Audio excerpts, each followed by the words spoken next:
Okay, folks, let's get started. I knew you were going to be a chatty bunch this evening. I hope that you enjoyed the reception. My name is Heather Birchall. I'm the events manager here at Kepler's.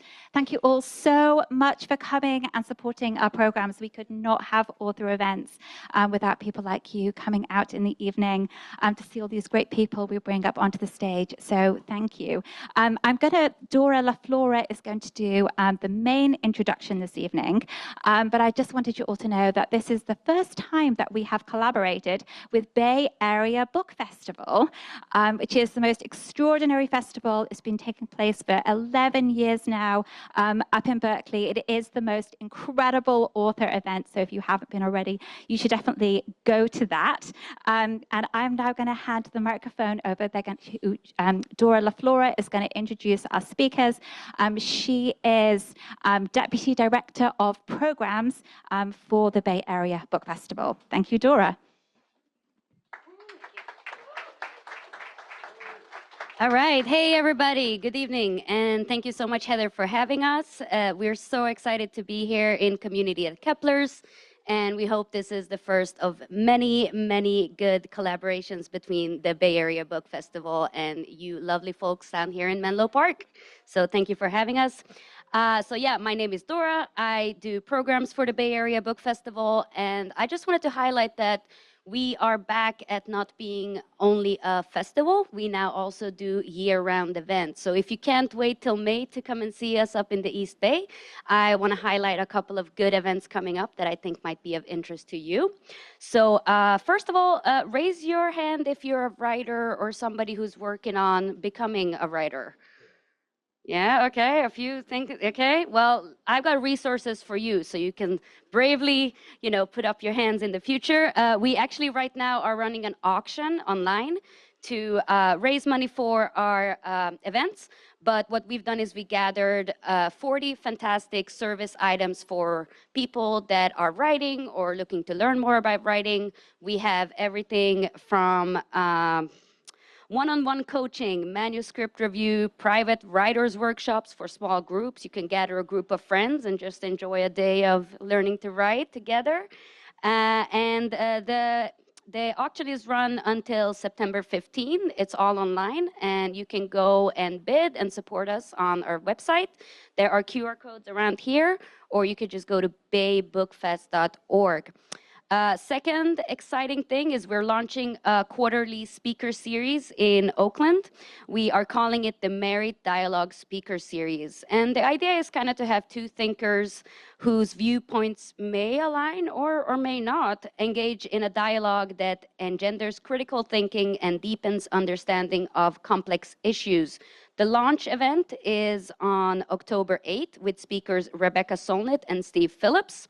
And they will explore the tension and intersection between cultural storytelling and political strategy. Tickets are now available.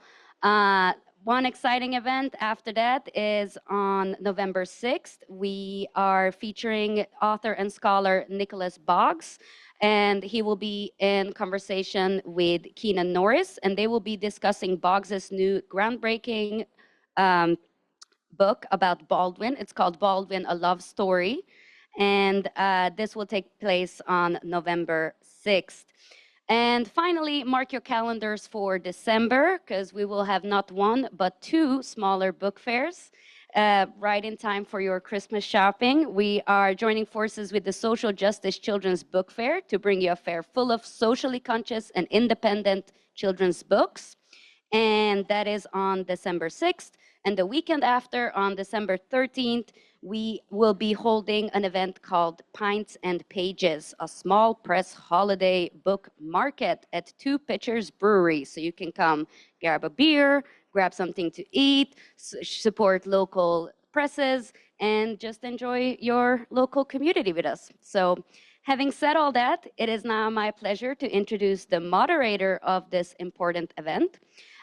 Brandy Collins is a writer and self-proclaimed professional auntie, from the Bay Area. Brandy is a cohort graduate from the Maynard Institute for Journalism, SF Grotto's Rooted and Written Fellow, board member, turn the page, Board member for the Bay Area Travel Writers Association and contributing writer for multiple city-side publications, including East Bay Nosh, SF Chronicle Datebook, Nonprofit Quarterly, Thrillist, KCET, and SF Weekly.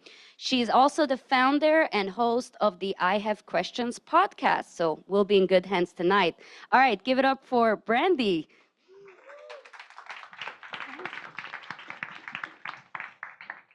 Hello, hello. Can you guys hear me okay?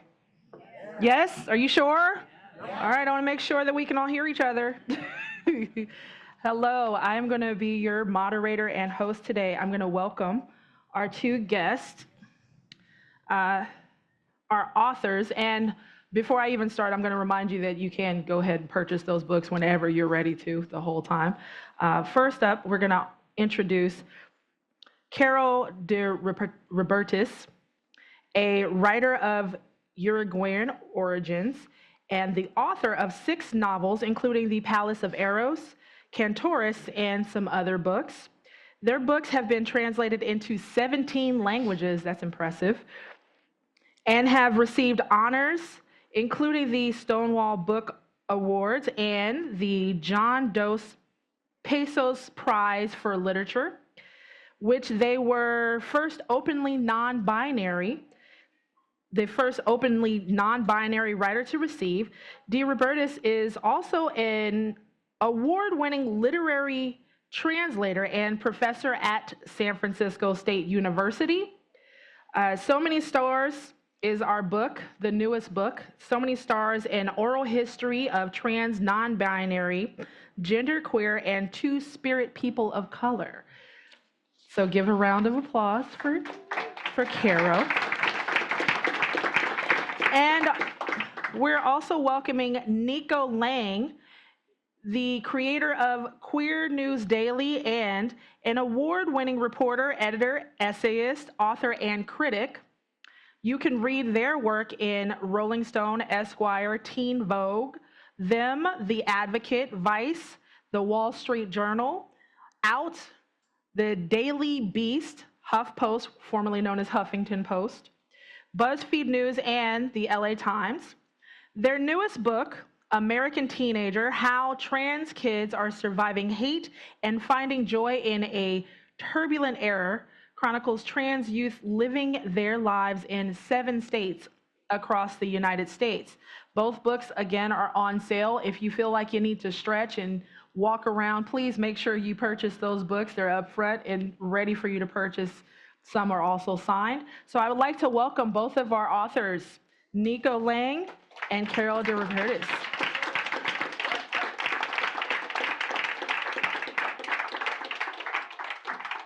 Hello, hello.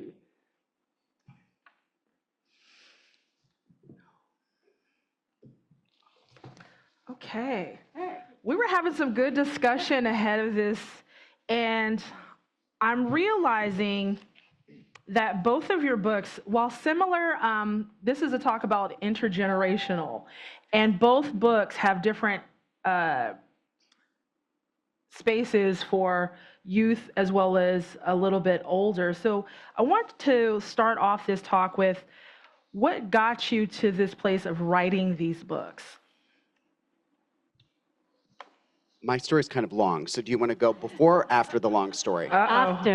Okay. Yeah. So there are 2 versions of the story of how this book came to be. There's one of them that you can read in the book that all of you will buy tonight.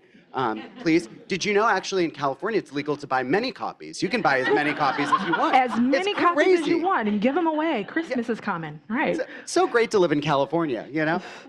But so there's the version you will read in the book, and then there's the apocryphal version, which is more fun. So we're going to talk about that one. It's a long story, but I swear there's a point.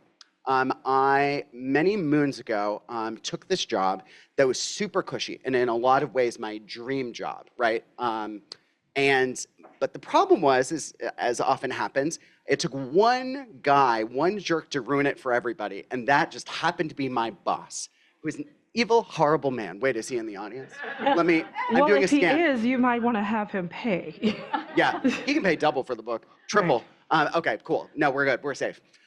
So I had been working at this place for not like 3 weeks, but we were talking about a cover story on the rainbow wave, which if you don't know what the rainbow wave is, circa 2017, we saw historic gains in LGBTQ plus representation, political representation, all across the country in districts that had never had an openly queer representative before. We saw this for the first time, like all over.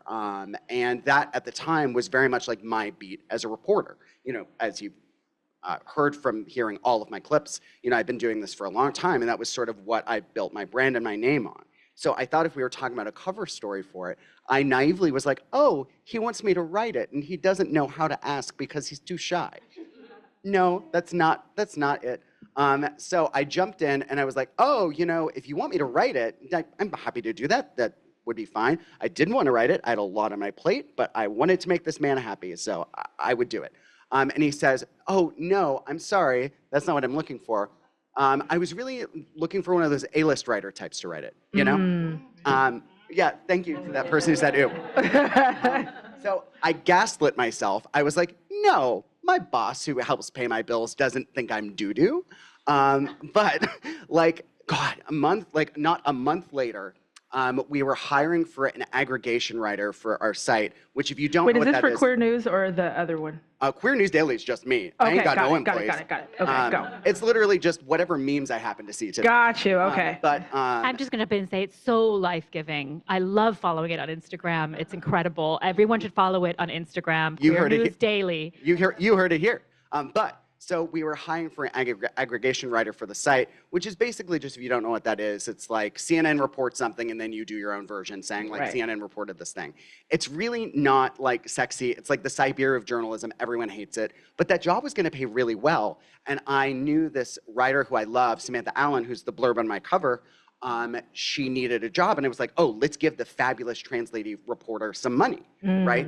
And he told me that he would feel too guilty asking her to do it because he thought she was too talented. Let's guess the problem with this. Guess who did that job for 6 months? Guess who he emailed directly to see if they would do it? This one. Yeah, I did it 3 days a week, and apparently he did not feel too guilty asking me to do it. I would like to tell you that I stormed out of there and was like, you know, kiss Saddam Hussein's butt like Bridget Jones. But that's not what happened. I'm Irish. I stuck that out for 2 more years. We don't leave things. I grew up Catholic. We don't leave anything, you know? And then eventually I came up with a genius idea. I was like, I'm going to become a lawyer. So I promise you. Wait, before you get there, before you get to that, somewhere in there, you started the book. No, this is after this. This is after the book? I told you it's a long story. Just go with me. Come go on with now. Me. It's part of the journey. Come on. So, I promise you that you have hated your boss, but you've never $250,000 hated your boss, because I was willing to pay $250,000 to get away from this man, and I literally quit my entire life. I went to Canada for 3 months, which is where my like cool aunt lives, and I was like, I'm just going to focus on studying for the LSATs, and I'm going to do this. The problem was, is I got to Canada and I realized I hate this. I've never hated anything more than I did trying to be a lawyer. I was like, I'm not cut out for this. I would be terrible at this. But all my friends are being super supportive. They were like, no, sweetie, you'll be a great lawyer. Just keep at it. And I was like, no, I suck and I'm not getting better. This is not fun. I was losing my mind up there. So I got so desperate that I paid the town psychic $60 to tell me not to go to law school. I should have known what I was getting into when I showed up and this guy was wearing a Hollister t-shirt and a puka shell necklace. And it was like 2022. Okay. We're way past that, you know? And I laid out what was going on. I was like, I can either go to law school, but I don't think I'm cut out for this. I genuinely think I hate this. If you are a lawyer, God bless you, you're doing the Lord's work. Or I could write this book that I always wanted to write. And I really, I laid it out. I was like, I would travel the country for a year to document the stories of trans kids in 7 different states. And I would just go deeper than I feel like I've seen journalism do. Because a lot of the journalism about trans kids is so surface. You know, you just don't really get to know these kids. Like one time I was interviewing this kid in South Dakota about an anti-trans sports ban that had been introduced in his state. And I found out during our conversation that he likes this random shoegaze band that I love called Slow Dive. And if you know who Slow Dive is, you're going to heaven. I have it on good authority. But we just freaked out and we talked about Slow Dive for like a half an hour and then My Bloody Valentine and all these other great bands. And at the end of the conversation, it just really killed me that the headline couldn't be "Trans Kid in South Dakota Loves Slow Dive." I don't know who the audience for that would be necessarily, probably me.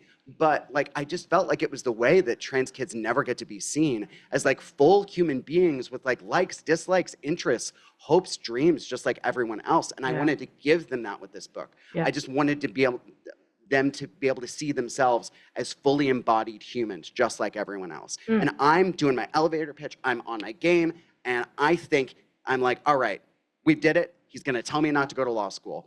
But he's like, first we must consult the cards. He consults the tarot cards, and the tarot cards tell me to go to law school. So I was absolutely furious. And I almost like, I held my composure, I think, but I sort of like stormed out politely. And I threw my scarf over my shoulder because it was very cold in Canada that day. It's always cold in Canada. And I said to myself, I'm not gonna let a man in a Hollister t-shirt tell me what to do. So that was the day that I was like, I'm gonna write this fucking book, no matter like who stands in my way or like, you know, whatever it takes, I'll make it happen. And it was such a difficult process. Like, getting this book picked up was next to impossible. Everyone told me that it wouldn't sell, that there was no market for it, and it just didn't have a home. But I've now done 110 book events in the past year. Wow. This is my 110th book event. Wow. It was on the bestseller list for 2 weeks, and it's won numerous awards. So fuck all those people. Thank you. Wow. God, that is incredible. And yes, long, but also thank you for consulting tarot cards and lawyers and law school. Caro. How to follow that, right? I mean, I love getting the long version of the story because I do feel like books are born from so many, it's like so many rivers pour into the broader river that is the body of a book, you know, and so there is so much story in the journey of making them possible. Thank you for taking the journey and for doing it anyway, even though you had heard those no's. I think it's the only way that we can create the work that forges new ground for readers and for our broader culture. So yeah, thank you. So how this happened is I am a novelist, and I was invited to be part of a fellowship. It's called the Baldwin Emerson Fellowship. It was its inaugural year, and it was basically founded by the incredible writer, visionary, and MacArthur Fellow, Jacqueline Woodson. Has anybody read Jacqueline Woodson? No? Okay. Run, Don't Walk. I'm sure her books are here. She's a giant of, among other things, children's literature, adult literature, middle grade, Brown Girl Dreaming. Her memoir in verse won the National Book Award. She's incredible and a true visionary and a queer Black writer. And so she, with her organization that she founded, Baldwin for the Arts, created this fellowship and program to gather oral histories across the country. And she had funding to select 10 writers of color in different parts of the country to create collections of oral histories that are sort of missing from the official archive of elders of color. And she texted me out of the blue. My child was having a meltdown on the way out the door to school, you know, sort of in the middle of life. And she said, would you take this, would you consider this fellowship? And I thought, this sounds amazing. But also, you know, I'm not a trained oral historian. You know, so talking about the sort of who am I, the sort of imposter syndrome, how it can crop up on the journey. But one of the things she said at that time was, you know, she had read one of my novels, or she had read various of my novels, but she was speaking about Cantoras, which is a novel that came out in 2019 that is a portrait of queer women living and loving under the Uruguayan dictatorship in the 70s, and then follows them for 35 years. And she knew that that book was based on 15 years of me deep listening to these basically dykes in Uruguay, a generation older than me, and gathering their stories and turning them into a novel. And so she said, you know, in a way, this is sort of a continuation of the work that you've been doing, which I think is really a powerful thing to think about. This is nonfiction. This is the gathering of people's voices. But I think all writing does begin as a form of deep listening. Yeah. Even when we're writing fiction and we're engaging imagination. Toni Morrison said it, that you know, she became a writer by listening at the kitchen table to generations of elder women. So I went on this fellowship. Columbia University provided equipment and training with oral historians from their master's program. And I set out to interview 30 elders. My specific collection was queer and trans elders of color of the West Coast. I flew to Arizona, I flew to Seattle, I flew to LA. A lot of my interviews ended up being in the Bay Area because there is such a concentration of queer and trans elders of color here in the Bay, many of whom come from different parts of the world, immigrants like Nikki Kalma, who grew up in the Philippines, a trans woman who is an absolute icon in the community that has worked against AIDS since the 80s and 90s. Just as one example, Bambi Salcedo, who is the founder of the Trans Latina Coalition. All of these people who have made their home here in the West Coast, but hail from many places, and many of them also who hail from different parts of this country and who came to the Bay Area, whether it was in the 60s in the case of Black trans woman Sharon Grayson, another activist icon, or in the 70s, 80s, or 90s, and have these incredible stories to tell that are such a part of our official histories that are absolutely lost. So if we don't capture them. And so, I made a decision to focus my collection primarily on trans and gender nonconforming elders of color in particular, partly because I feel like even within queer people of color communities, that's often an underrepresented portion. And so there I was going into people's living rooms and kitchens, and in some cases offices, and in some cases, like with Adela Vasquez, not to being allowed to set up my microphone until I had eaten the cake she stayed up late to bake from scratch. I mean, well, you cannot deny the cake, can you? You cannot deny the cake. You cannot deny the cake. And she's the only person in the book who's actually passed away. May she rest in power. Like such an iconic trans mother and activist and past drag queen. I mean, she was like Miss Gay Latina of Esta Noche. If you remember the bar Esta Noche in the Mission District, if anyone remembers Esta Noche, yes, okay. So this iconic beloved community member who was just a queen, making this cake and these little finger sandwiches and pouring tea in porcelain cups. So there was this incredible being welcomed into people's homes, which I think you've spoken to, which I feel in reading your book too, the intimacy of being allowed into people's homes and their intimate lives in order to capture a depth of their story and their humanity and the whole context around who they really are. And so I was just really blown away by the stories I was witnessing and capturing, their life stories and also the things they had to say about visions for the future, messages for younger generations, aging, the possibilities of changing society, gender itself, what it is to them. And I was so keenly aware of the fact that their voices were missing from the broader tapestry of our social conversation.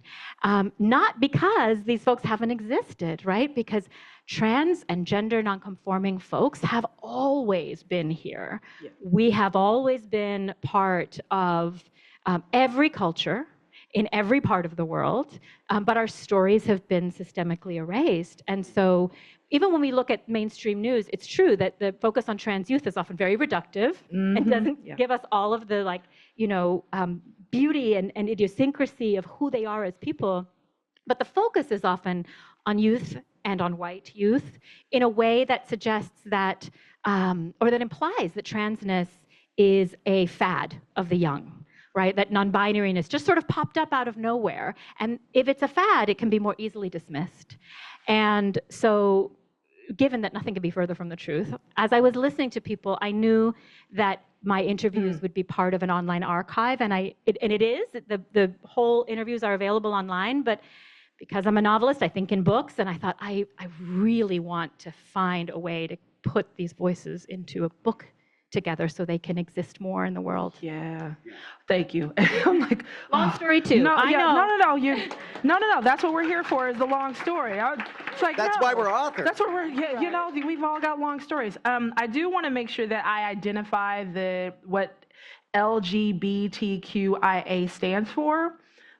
Lesbian, gay, bisexual, queer, intersex, asexual, and plus, because at some point you or someone you know has had an experience in being in that environment. I think sometimes we forget what those letters stand for because we're so used to them. We've gotten comfortable with them. And here in California, we're very comfortable, at least some of us, not all, that have grown up here and understood that we live in a little bubble, or at least it pretends to be this very liberal bubble. I want to talk about that geopolitical angle, because you guys did interview people from different areas and different worlds that may have not experienced the freedom. Can both of you speak to that specific area where people may have felt uncomfortable? I believe it was in your book where there was a youth that just felt like they were being thrown to the wolves coming out and being queer. Talk to me about that. Yeah, go ahead. Should I? Okay. Yes, go ahead, please. Well, so in my book, although it does focus on elders of color, age, and elders pretty broadly defined. It was probably Nico's, possibly Nico's book, one of your books. I'm wondering which one was who was thrown. I mean, a lot of these folks I gotta were look thrown through my to the notes, wolves. but yeah, it was not thrown to the wolves, but it's more uncomfortable or treated unfairly, treated distanced, isolated, that. Oh, absolutely. I mean, Yeah. I will just say in my book, given that these are folks who are boomer generation or older Gen X generation, these are folks who all came of age in a time and place where there was not an adequate cultural lexicon for what they were, who they were inside. And so, the first chapter, this book is not structured in sort of a chapter per person. The chapters are thematic and they kind of go through a narrative arc.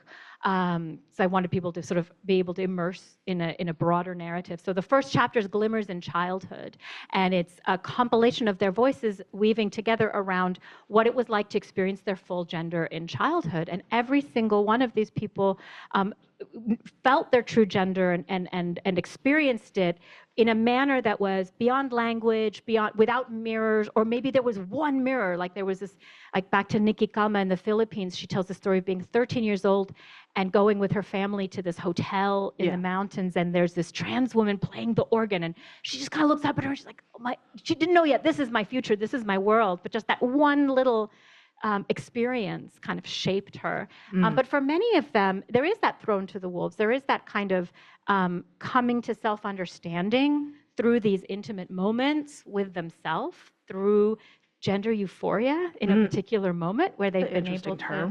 Yeah, so gender euphoria is, I love that you have the word joy in your subtitle, Nico. I think that's so important because gender euphoria is the feeling of joy or well-being or euphoria that comes from experiencing your true gender. For those of us who are gender nonconforming, it's truly a feeling like no other. And I asked every single person if they could share a moment in their childhood when they felt gender euphoria. And some people, you could tell they'd never been asked that question. And those were often moments that were so beautiful, and that to me, and that also kind of fueled them. Bambi Salcedo tells the story of having been like a street kid in Guadalajara, like forced into sex work and poverty and just like all of this brutality.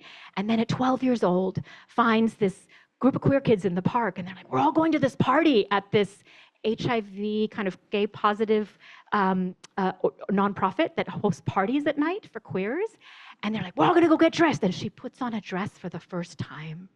And it's this white dress. And it was so amazing because Bambi Salcedo has been in like the HBO Translist movie. Oh, wow. She's had her own documentary, The Bambi Salcedo Story, but she had never told this story. And with all of the trauma that she did relate in that interview very powerfully, this was the only time she cried. And she just cried remembering the feeling of being in this white dress and the enchantment of it. And she said, these are moments that mark you for life. And so there are stories about being thrown to the wolves, being rejected by your family, going to a new city with absolutely nothing. Andres Otsuna immigrating here with no papers, with no money, didn't speak a word of English, just wanted to exist while being queer. Didn't even know he was a trans man yet. Just knew he was queer. But but those journeys they're hard won, but they're so worth it. Yeah. Nico, how about you? You dealt more with the youth in yours. Can you talk about that feeling of isolation, I think you traveled a lot more for, what, 7 states, I believe it was? Okay. So because there was some geopolitical aspects to yours, especially with youth and with the news going on. Talk to me about that feeling of, okay, we live here in California and we have that sometimes feeling safe, but youth in other states may not have those rights and understand that. So talk to me about that. Sure. You know, I often sort of get asked about like the red and blue state divide, because for folks who haven't read the book yet, the states that we cover are South Dakota, Alabama, West Virginia, Texas, what comes after that, Illinois, Florida, and California in rough order. And, you know, I do think that there are distinctions there in terms of like liberal states and less progressive states. But to me, I think the book is somewhat like unintentionally or intentionally an ode to safe spaces, because all of the kids that I saw doing well are the kids who had the most resources at their disposal. And that does sometimes look like having a progressive state legislature. Like you look at somebody like Ruby in Texas, who kind of has everything going for her. You know, at the time, she's 19, she had supportive parents who figured out that she was trans when she was really young. So they like educated themselves. They read every book because they sort of had an inkling of what was going on. And they wanted to be prepared when she was ready to sort of tell them about herself, when she sort of like came to those conclusions for herself. So when she did come out, they were like, oh, cool, slay diva, great. And that's just not, you know, the norm for every kid. I wish it were, but it's, you know, can be quite rare. And she also had a supportive church that threw her a literal coming out party when she came out. It's called Episcopalian Church. They call it a renaming liturgy, where they, who here grew up Catholic? I'm so sorry for all of you. We'll brief about that afterward. Yeah, lots of trauma we'll process together. But so fellow Catholics will know that you get a confirmation certificate. So for hers, Episcopal tradition, very similar. They took that confirmation certificate, they destroyed it, and they gave her a new one with her name on it. And it's this idea, as I write in the book, of discarding the person that everyone thought you were in favor of the person that God intended you to be. And it's a beautiful ceremony. And yeah, let's stop for that. Jeez. Right. Yeah, it's like. Yes. And then on top of that, she had a boyfriend that was super supportive. She told him that she was trans right before their first date. And he, it's kind of a funny story we tell in the book. He left her on red, and then, you know, he did the ... dots thing where he was like typing something, but it was only because he was in the middle of like calling a friend to tell her that it didn't matter, to tell her that he still liked her anyway. And they ended up like dating for like several months. They like fell in love. He was like her first love. She ended up dumping him because she figured out she was a lesbian. But still, before that, that's after the book. Yeah. Oh, that's the tea. That's the tea. You get some behind the scenes tea. Yeah. But you know, even with all of that going for her, she still had to flee Texas because that's where she lived at the time. Because, you know, being in a state that's so oppressive, she would often say she couldn't envision a future for herself there because she just didn't know what a future would look like. Because the state has banned gender affirming care all the way to 18, but they're talking about pushing it much further. Like every single year there were, you know, the last legislative session, there were like literally dozens of bills trying to ban gender affirming care to 21, to 25, or to ban it for everybody. And just with that sort of Damocles hanging over your head all the time, you just don't know what next year is going to look like. You just don't know like how to plan for the future when you don't know what the future will be. So she feels like she has to get out in order to like have a life, in order to be able to like embody her fullest potential. And I think what's so devastating to me is that you find out in the paperback copy, which you'll all buy this evening, there is an updated chapter where you get to find out how the kids are doing now. And slight spoiler, go like this if you hate spoilers. But Ruby's actually fleeing the country. She left for Europe because she just didn't feel like in the United States right now, like anywhere she's guaranteed a future. We see what's happening in California. We see what's happening all over this country, like gender affirming hospitals being shut down, like gender affirming programs being shut down, and kids not able to get care that they relied on for years and years and years. So she just feels like in order to have that future that she so desperately wants, she's got to leave. She's got to do that somewhere else. And it just breaks my heart because no child should have to do that. No child should have to choose between their country and the rest of their lives and just like being a person.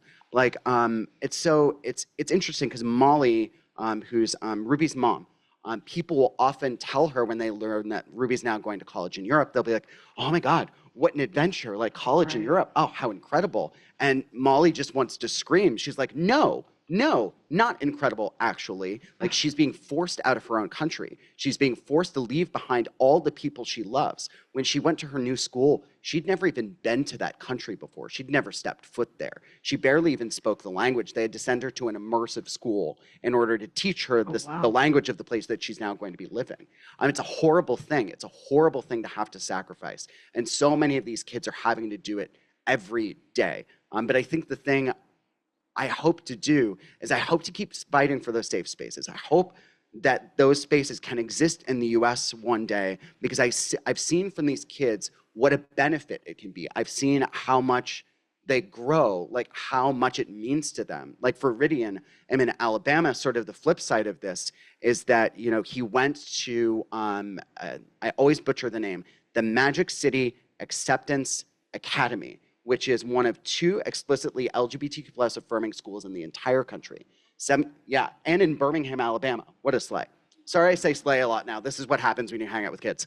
I don't know how to stop doing it. I want people to throw M&Ms at me like every time I do it. But I have teenagers, so I'm just going to end up putting, you know, like fuel in that fire. Yeah, it's getting worse. But like at his old school, Ridian was tremendously bullied. Kids would punch him in the hallway in front of teachers, and teachers wouldn't intervene. He would, in that classic like trans kid way, hold it at school every day and then run home at the end of the day because he was just so like, he gotta go. And he had these giant hooded sweatshirts that he would just hide in, hoping that he could disappear, hoping that no one would see him. And at his new school, being able to go to this place that was so radically affirming, where there were so many kids like him, like, he hates when I say this, but he's not here, so he can't stop me. He was like totally the most popular kid in school. Like when he would walk down the hallway, I get a little emotional, we'll talk about this. Kids would yell at him like, hey, Ridian, how was your weekend? Because that's, I guess, how kids talk. And then at lunch, when he would go to like sit down, like choose his lunch table, everybody would pull their trays aside in hopes that he would sit there. And it just made me so happy for him because I saw the difference in him. I saw like what a leader he'd become in the classroom, how confident he was. He was so funny and charming and cool now. Of course he was the most popular kid in school. That kid was dope. And at his old school, like he'd just been so quiet and so scared. And he would have never been able to be that kid without that resource. And I think about all the kids who could be that if only this country would let them. So I have to hope that we get there someday because I know all of the kids they're surviving right now, right? But I think of the ways they could thrive. I think of the kids that they could be, and I just hope they get that someday. They deserve that. Yeah, I'm glad both of you brought that up because now that we're here talking about the youth, you have children. I do. You do have children. And I'm wondering what kind of support elders can give to these youth and what kind of advice can be given to them, because I'm an auntie, I don't have kids, but if I have to encounter someone who wants my advice and I want to support them, how do I give them that kind of support and offer them, you know, just a little bit of love? And also, how would someone who is so afraid of this new generation of transgender, you know, two-spirit youth, how would someone of an older elder generation give them that kind of support that they need? Great question. Thank you. Yeah, it's an essential question, and aunties are essential. Like all hail the aunties, right? I mean, as a and as a parent, as a parent and an auntie, somebody's got to do it. So important and so real. I just think we cannot underestimate the power and value of the love that we give, the love and the acceptance and the uplift that comes from people in our communities. I mean, we need to be advocating for rights, absolutely, for trans rights, for queer rights, for undocumented people's rights, for people of color's rights. I mean, we just had right, the Supreme Court also say that it is perfectly fine to racially profile people, you know, driving down the street, to stop them if they look Latino or speaking Spanish, you know, to potentially arrest them, like ICE agents, masked. You know, I mean, these are interlocking realities for a lot of people. But you know, I mean, so I'm a child of dictatorships. I come from Uruguay. I wasn't born there. I was an immigrant in the womb to other countries and came to this country when I was 10. But I carry in me that legacy of, you know, having a country of origin that was absolutely a dictatorship and an authoritarianism. And I'm also aware that, you know, when I got here when I was 10 and I started public school in California, I heard the story that Martin Luther King did some great things and there's no more racism. And that story was given to me in school. We know that's not true, but yeah. And that story was a lie. This country is not newly authoritarian. This is a very real, unprecedented reality we are experiencing, and I do not wish to minimize that at all. But we have had Jim Crow, we've had segregation, we've had enslavement, we've had the genocide of indigenous people. We are part of a very long story of struggles for liberation and human dignity. And part of what inspires me so much about the folks in this book is that they have been part of those movements. They, you know, they tell the stories of the life-giving nature of being 17 and going to their first gay bar, you know, but they also, in like, you know, red state Arizona, but they also tell about, you know, contributing to the movements that we can, in ways that we can do on the daily. And that happens in our activism, it happens in what we advocate for, it happens in calling our Congress people, it happens in continuing to stay voluble about what we see as the injustices, stay engaged. But the story is still ongoing. Right? And it also happens in those moments of kindness that I think we cannot underestimate. So I'll tell one story from the book. Well, because we're coming on time pretty soon. Then I'll hold that story. Yeah, hold that story because we're coming up on time. And Nico, I want to make sure you get to answer this. Okay, I'm going to talk really fast. Yeah. Even faster than normal, so we got this. So I would say a couple things. One, this is kind of an unhinged analogy, but go with me. Yesterday in San Jose, actually, we did an event there, and there was an auntie actually who's what I think I'll say nibbling. Had recently come out as trans and was just really struggling with with pronouns and all of this, and was just sort of looking for advice because, you know, they love and support, they just don't know how to love and support when they have all these questions, and there's just kind of this lack of knowledge. And I told her, I was like, what's kind of like, my husband loves this novelty act from 2006 called Crazy Frog. And if you know what Crazy Frog is, I'm so sorry. It's horrible. It's maybe the worst thing to happen to music ever. It's like this, I think it's Swedish or something. It's this little tiny cartoon frog that sings over other songs. And it's the most annoying thing in the world. And my husband, who absolutely has never met a novelty act he doesn't adore, loves it, cannot get enough of Crazy Frog. Every time I leave on one of these trips, I think he's just at home listening to Crazy Frog all the time. And I will never understand it. There is I couldn't read a book-length Vox explainer on this and still get Crazy Frog. But I love that my husband loves it. I love that it brings him such joy. And I don't need to understand it to understand that it brings him such joy. And I wish we could extend that same thing to trans kids, that we don't need to get everything. We don't need to understand everything. We're never going to understand everything about each other. Spending so much time with these kids, it's sure, I feel like I got a lot of it, but I'll never fully understand their experiences. I'll never fully understand their lives. All I can do is support their right to live those lives. So I just always tell people, stop getting caught up in all these small questions. That's not the most important thing. Yeah. The most important thing is exactly what Caro said. It's loving each other. It's affirming each other. It's it's supporting everyone's right to be themselves. I feel like we're at this point in American culture where we're just so scared about difference. We're so scared about people who are different from us. And we've kind of always been scared of that. If you look at the history of our country, we've always exterminated people who are different from us, right? And I've thought a lot about the history of the LGBT movement, and particularly marriage equality. And the way we sort of got our rights for like same-sex marriage was by making the argument that we're all the same, right? That like love is love, same loves, all that like Macklemore stuff, right?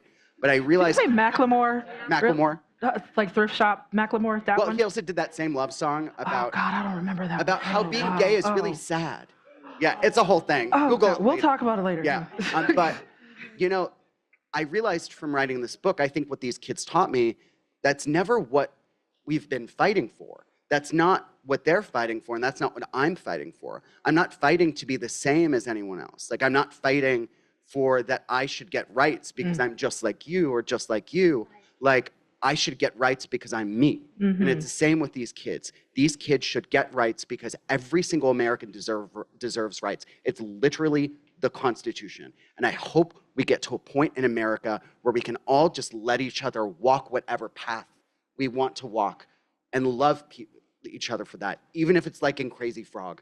We're just like, you deserve that. You deserve your Crazy Frog life. And I hope that we get to that country one day. Because we've never lived there. Like we were just talking about. We've never lived in that country. That's true. But I have to hope we will someday.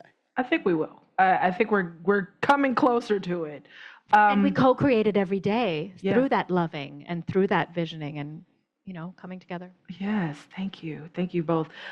So I'm not cutting you off because you guys can talk more, but we're going to start our Q&A and also make sure that the audience has any questions that they want to ask. I see one hand. Yes, sir. Go ahead. Wait. We do. Yeah, we have a microphone coming. So raise your hand. I'll try to point you out and the microphone will come around. Yes. I'm wondering what the process was for you to select the states that you use. And did you, you mentioned a little bit, did you, I haven't read the book yet, it's on my list. How did you select the wealthy, very supported, but there's also middle class and working class people in that same culture of whatever state that is? Yeah. Let me Those replay two the question questions. just to make sure the states that you chose. Yeah. Yes. Tell us that. How did I choose them? How did you choose them? Great question. And the answer is actually quite simple. I cast a lot of lines. I grew up the child of like fishing people, right? I don't understand fishing, but I've been around it a lot, right? And I just cast lines in literally every single state. Like I've been doing this work for such a long time that I've got contacts literally everywhere. It's how I was able to go like do 110 events in the last year and organize basically all of them myself. I know people just about everywhere. And I was just like asking my contacts and my networks, like, who do you know? Who's got a great story? Who do you feel would be like really well served by a project like this? And I just like listened to the stories that I felt like resonated with me the most. There were certain states that I knew that I wanted. I knew I wanted Texas and I knew I wanted Florida just because with the way those states have been used as a proving ground for anti-trans legislation, I just didn't think you could tell the story of being a trans kid in America right now without those states. It would have felt incomplete. But for the other states, I really just followed my heart. Like I talked to so many families. I probably interviewed about 60 different families, sort of pre-interviews to see like which stories I would tell. And I just looked for the stories I connected with the most. Like, of course, diversity was really important to me. Inclusion was really important to me. It was important that we have stories that were really different from each other. But like the Muslim family that's in the book, everyone always assumes that I picked them because I'm like, oh, Muslim family, great. And it's like, yeah, there's an element of that because my minor in college was Islamic World Studies, and I've never used it before. So I finally got to use it. $150,000 not to waste. Great. Slay. But the mom, the first time she and I spoke, I was like, oh, I get you. Because she was talking about her family and her relationship with her parents, which is so much like my relationship with my parents and my grandparents, in that, the sort of central conflict in their family isn't the fact that her kid is trans, it's that Maha is a free-spirited, independent, super progressive, feminist Muslim woman who thinks that she should be able to be a Muslim and a woman completely on her own terms. Her parents will just say, do not agree, right? And it's been an argument for like 50 years. It'll be an argument like for the rest of her like parents' lives, right? They're never gonna let that go. But when it came to Clint, like, sure, they had their early struggles, but they kind of got over it. They're super supportive now. Everybody uses his male name and his male like Muslim name, and it's gone pretty well. And I felt like I understood that because in my family, I sometimes joke that we'll fight about anything but me being queer. Like my grandmother and my aunt, and I'm not kidding, there's no way to exaggerate this, once got in a 9-month fight over a hamburger. And it was such a big deal that I think it's the funniest thing that's ever happened. And because I'm a weirdo, I make jokes about it all the time at family gatherings, and people will be like, don't do it. Like, it's like, we don't go there, right? Just like playing Uno, you just don't argue about that. Just let it go. No hamburgers, like, no Uno, no. There's certain fights you can't have. We don't talk about the hamburger, you know? Yeah. And I just felt like that inversion of the trope, right? Of this idea that if a Muslim family has conflict, it's got to be about this kid being trans. It can't be about all these other things. I just felt like I found that so refreshing and relatable to me. And I knew that if I found that relatable, if I was able to see myself in their story, then readers would too. And I wanted people to build that empathy. I wanted people to empathize with these kids and to, like, more than that, fall in love with them and their stories and their family stories. Because I felt like with that, like, we can really do some good. Because if you love these kids, you'll want what's best for them. And if you want what's best for them, maybe we can stop discriminating against them. Thank you. Other questions? Any other questions? Yes. Hi, yeah, Nikki. I'm interested to say more about the demographics, like the raw demographics of this book. Sure. Which one? Mine? You. I already know Caro's book.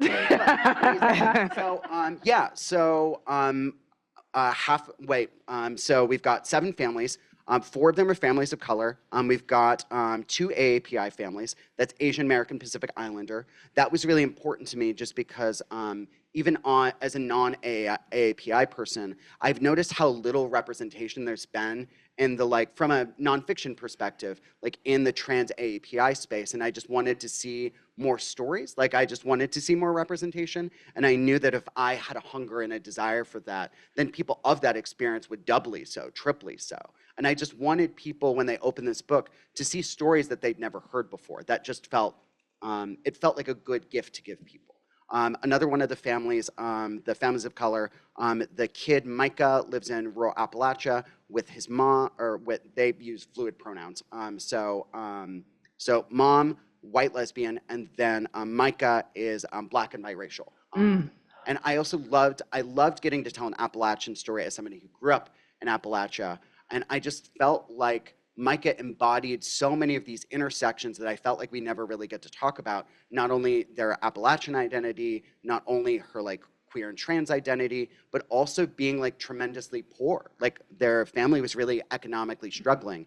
And growing up, like, as a person of very little economic means, I would sometimes joke that I was out in high school and I wasn't really bullied because people, when they saw my house, would feel really bad for me. And they'd be like, we can't bully that kid. They've got enough going on. So just being able to represent that really just meant a lot to me. I was deeply grateful to get to do that. And then Ridian's family, they are from Puerto Rico. And I liked getting to tell that story in Alabama just because I thought it kind of bucks expectation, right? Of, like, where we think, like, a Puerto Rican story can be told. That just felt really cool. And on top of it, they were just so lovely. Like, the grandma is, like, one of my favorite people I've ever met in my whole life. I'm still wearing her bracelet. She gave me a bracelet that I wear every single day. She also gave me an angel that I lost, so it's kind of like my, like, mea culpa, right? I have no idea what the heck happened to the angel, but I hope it went to heaven, you know? And then for the other families, they sort of traverse, I think, other different intersections. Like, we had the Episcopal family identifies as evangelical. In Florida, that family is also, they are a very, how do you say? They're quite poor. And the mom had experienced domestic violence. She is a survivor of complex trauma that she'll be experiencing for the rest of her life. And they just really dealt with some, like, severe hardships that I just hadn't seen queer storytelling of this ilk really delve into before. Because I feel like so many, and I think you even touched on this, so many of these stories, like trans kid stories, come from a white middle class lens that to tell people it's not like that for everybody. For some people it absolutely is, and there's nothing wrong with that, but that's not necessarily everybody's story. And then even with the first family in the book, I like that it kind of table sets for the book, right? So it's almost like this, like, quintessential family, you know, literally two parents, 2 kids sort of thing. But even with that, the child, Wyatt, experiences hearing loss. So he gets to talk about his sort of relationship to the deaf community, his relationship with deafness, and just sort of like the nuances of all this. So I always felt like I was just trying to expand representation in any way that I possibly could. My friend Jen Richards, who's a really fabulous writer and director, says that every problem of trans representation can be solved with one word: more. So with this book, I just wanted to see more. Thank you. Thank you for the beautiful question. Thank you. I think you answered how your process went at the beginning of the conversation, and I want to make sure that we acknowledge that both of you went to not necessarily two different processes, but you did interview so many different people. And I know is there another question before I do the follow-up? No? Oh, sorry. Go ahead, sorry. Yeah, I was just gonna ask about the next process, but I'd rather get to your question, sir. Thank you. Can you hear me okay? Yes.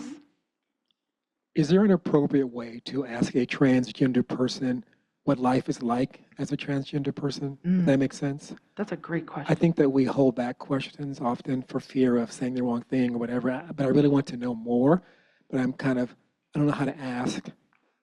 People ask me sometimes, what's it like being Black? Is that the same?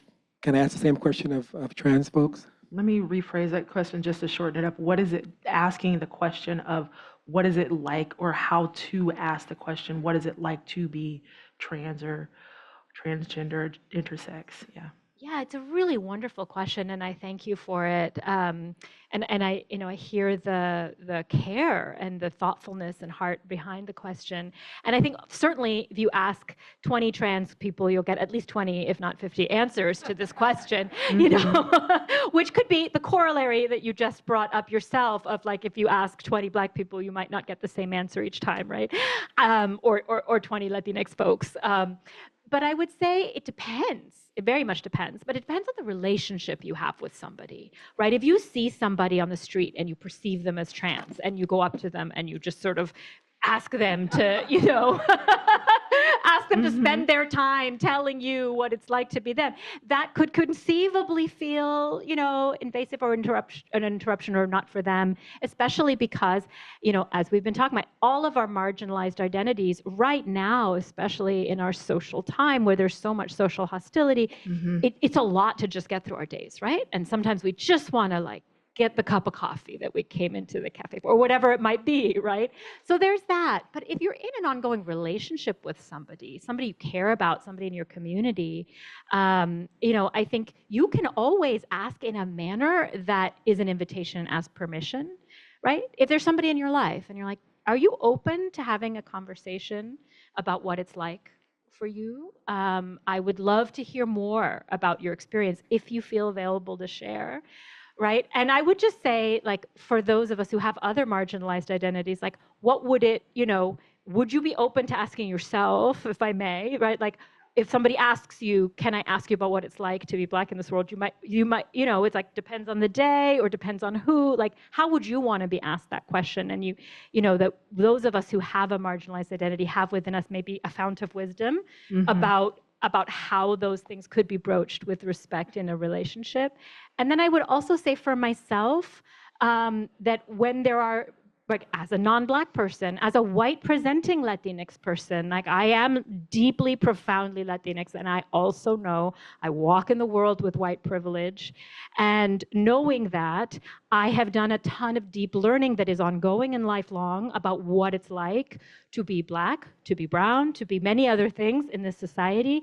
And honestly, one of the ways I have done that is certainly through relationships and deep listening, when people feel inclined and willing to share with me, to really listen, but also through books. And I'm not saying that just because these books here, buy the book. I did not, don't worry, I don't think it's a buy the book, yeah. but I will say for me, deep reading Latinx literature from people who have different backgrounds from me, reading Black literature, which I revere and do all the time. I quoted Toni Morrison earlier. There is no writer more important to me in the universe than Toni Morrison. No writer? No writer is more important to me than Toni Morrison. Honestly, a solid choice. That is a solid choice, but yeah, that's a pretty heavy one to stand by. Yeah. On my book tour for this, I actually did an event in Philadelphia with the amazing Feminista Jones, and she asked me, me, I said something about Toni Morrison, and then she asked me on stage, she was like, what's your favorite Toni Morrison novel? And I was like, oh, that's one of the hardest questions in the world. That is a hard question to answer, too. I know. And then we really got into it.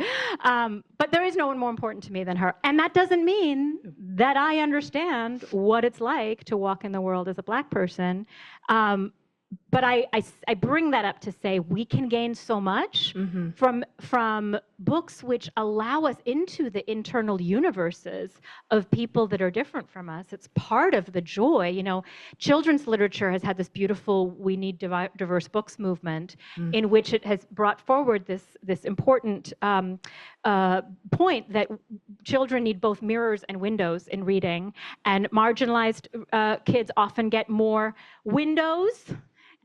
You know, and maybe straight white kids get more mirrors of themselves in books, but everybody needs both. And that's true for grown-ups too. You know, we need both mirrors and windows. So my hope with my book is that it's been very heartening for me to hear from readers that this book has offered mirrors to people who are trans, who are genderqueer, who are queer people of color, you know, seeing themselves seen.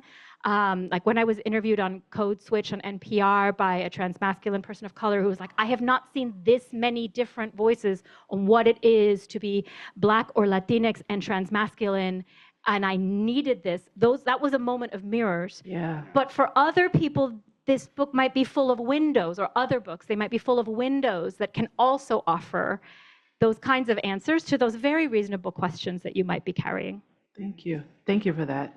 I think we're coming to an end. So because I'm going to ask this last question, what are both of you working on next, or where are you going to be next? And, or who do you want to be next? Just where, just fine. Where are you going to be next, and where can people find your work? Okay, so I'm working on two things, one of which I won't talk about. You'll have to pry it out of me. I'm very superstitious about certain projects, and like I just feel like I can't talk about it, or else it'll like jinx it somehow. The other one, though, I'm very excited to talk about. I'll try to make this really brief, but we'll see how that goes. You've heard me babble by now. You know what's up. Yeah. So last year, my brother and I did our 23andMe's, or rather, I did my 23andMe, and he did his Ancestry.com, so we could cross-reference. And because the reason is we thought our dad had a secret love child. Because if you've met my father, he is exactly the kind of person who would have a secret love child. Not the Rolling Stone dad. Uh-oh. That's generous. We'll say that's caught a lot of moss. But in this case, we were wrong. That's not what we found out. Be careful what you start looking into is the long and short of this. Because it turned out that my grandfather, who no one likes because he's a huge jerk, was lying about being Italian. He's not Italian. He's a passing Black man. And I found out through digging even more digging that and this is the really good part, his mother was this fabulous old Hollywood flapper with this absolutely absurd life. Okay. She like dated Al Capone for a while, which ew, but also kind of cool, but ew. If you've seen a picture of him, like, honey, like if you're listening, let's talk. And then she like had like 20 aliases. My like last name isn't actually my last name. It was kind of a lie. So back in the day, if you wanted to get attention as like an up and coming actor, you couldn't just like tweet something absurd, right, and hope to get attention. You had to get a story in the papers. So she made up a marriage to this extremely famous German actor whose name is Anton Lang, my last name, and he was on the cover of Time magazine. He played like Jesus Christ in the Obergemau Passion play. He was like world famous. Let's do a little audience poll. Why was this man, Anton Lang, extremely ineligible for marriage? Oh, I heard gay, not gay. Immigrant? Well, not that I know. Immigration? Was it immigration? Nope. No. Already married? He was dead. Well, that'll do it. Yeah, I mean, I don't think maybe you could be dead and married at the same time. Who knows? Who knows? I don't know. Yeah. You've heard of dead and buried. Now, what about dead and married? Dead and married, right? But like, apparently, he'd been an outspoken critic of the Nazis, and he was like literally one of the first like famous people to be like killed by the Nazis for like speaking out. So he was not eligible then to marry my grandmother. And it's just, she had such a wild life, and I've just been obsessed with her. She was in this like bisexual throuple with this like famous Japanese artist in the Greenwich Village in like 1940s, because of course she was. Who wasn't, you know? I know, it's just everywhere, right? And and I just hadn't known how to write about her, because the moment I learned about her existence, I was like, it is my life's mission to write about you. This is what I was put on earth to do. But I just didn't know how you write about somebody who like just so little is known about her. And I realized one day I just like looked into the distance and it hit me. You lie. All the stuff I don't know, I'll just make it up. I'll just make up something totally absurd, and it'll probably be as real or like not real as whatever the truth happens to be, and you'd never know the difference anyway.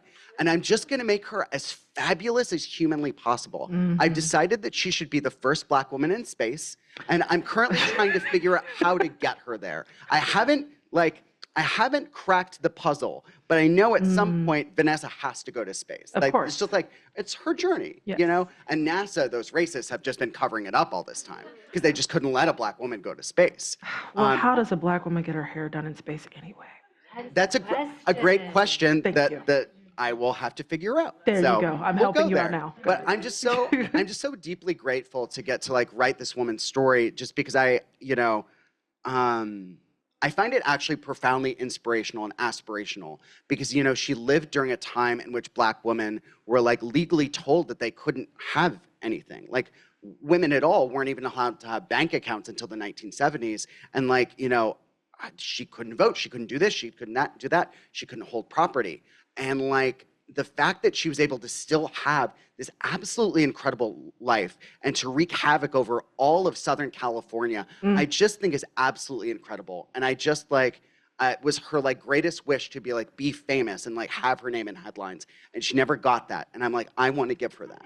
Thank you. Good It's job. what she deserves, you know? Absolutely. A true legend. Absolutely. Thank you. Okay. So the hidden history of thruples. You know, there's well, so there's many also stories the to be Wonder told. Woman one, but we're not going to go there. But yes. Oh, okay. Yeah, Whole conversation. Yeah. Things I'm going to be doing. I'll just very briefly name. Four things. I am working on a novel. I think I'm almost done with the draft. It's very exciting. It's very wild, very queer, very, you know, fight the power. So we'll see about that. So writing. I am continuing to be in conversations about this book. I've been very heartened to see book festivals in Texas and in Wisconsin say, you know, please come have these conversations. So I'm going to keep doing that, keeping the fuel going there wherever I can, as you are too, which I'm thankful for. And then I was invited to curate a museum exhibit. Ooh. It is my first time. That's exciting. It is really exciting. So I am, it's not yet formally announced. So here we go. Yes, exactly. I am going to be co-curating an exhibit at the YBCA, which is the Yerba Buena Center for the Arts in San Francisco. Oh. Really incredible institution. Yes, thank you. And it will open in spring of 2026. It should be open for, I think, through the summer. And I am co-curating with actually one of the narrators in this book, an amazing artist and activist called Tina Valentin Aguirre. If you read the book, you've heard about their iconic work. And we're co-curating an exhibit called Conjuring Power, The Roots and Future of Our Queer and Trans Movements. And yes. Very nice. Very nice. Yes. And so we were opening with the urgency of the present, and then we're going to have this hall that moves through the roots and lineage, because as we said, like all of us who are queer and trans, we have beautiful lineage and inheritance. And so lifting that up, we're going to have ephemera from the GLBT Historical Society, art from the Queer Ancestors Project, which is youth who create art rooted in queer and trans lineage. There will be audio stations to hear audio clips from these interviews.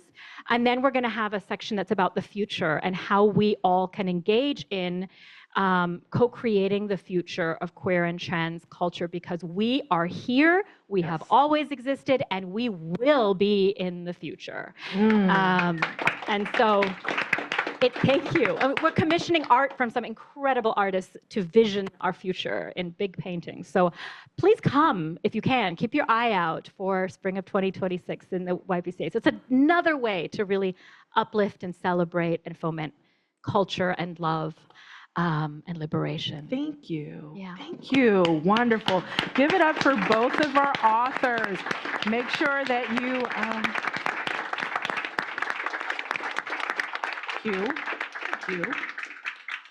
make sure that you go ahead and purchase the books. They're all available, some signed, some you can talk to the authors afterwards. Thank you all for arriving. Oh, yes. Can I say one last Please thing? do, please do. Okay, so I know we made like a billion references to this, but I think that sometimes authors aren't as clear about this as we should be. Yeah. That if you want to support the future of this work, please buy not just one book, but many books. Like think about all of the people in your life, particularly the hateful ones, who could really benefit from reading these kinds of stories. Like this is how we change hearts and minds, and it's also how we change the publishing industry. Because like these books are just the start. There are so many stories that need to be told. Like I even say in my book that my greatest wish is that it's like ripped off 1,000,000 times. I want like 1,000 books to be written like this, because then we'll start to see real representation. Then people will really see their stories be told. I really want to see that happen. But like, as I mentioned before, like we're often told that there's no market for this. We're told that people don't want to buy these books. And I'm a very stubborn person. So I've decided that I am going to spend the next 4 years of my life, if need be, showing people or showing the industry that these books do sell. They matter. There is a market for them. And on top of that, you can help me get a little bit of revenge, personally, in that when I started off on this tour, my publisher told me to really set my expectations low for these events because they were like, only 30% of audience members generally buy a book. And I was like, low expectations, what are you talking about? I was single for a very long time because I have high expectations. I'm not about to change now. So that's a long-winded way of saying that if you try to get out of here without buying a book, Cara and I will chase you. We will chase you down the street, and also the doors are locked, so you literally can't leave. The doors are not locked. Don't lie to them like that, please. Don't do that. Just kidding. However, But it's just, I believe he's going to threaten your lives if he's like, buy my book. Yes. But also just thank you all so much for being here. I mean, Cara and I, we put a lot of ourselves into doing a tour like this. It really takes a lot. And having people choose to share this space with you and to take time out of their day to support this work, it just really means so much. So thank you. Thank you for this gift. It's tremendous. Thank you. Thank you all. Thank you so much. Thank you, Nico. Thank you so much, Brandy. Of course. And I've been your moderator, Brandy Collins, and thank you, Brandy, for this incredible moderation. We really appreciate you. And thank you, Bay Area Book Festival. Thank you, Keplers. Support Kepler's books. yes, please.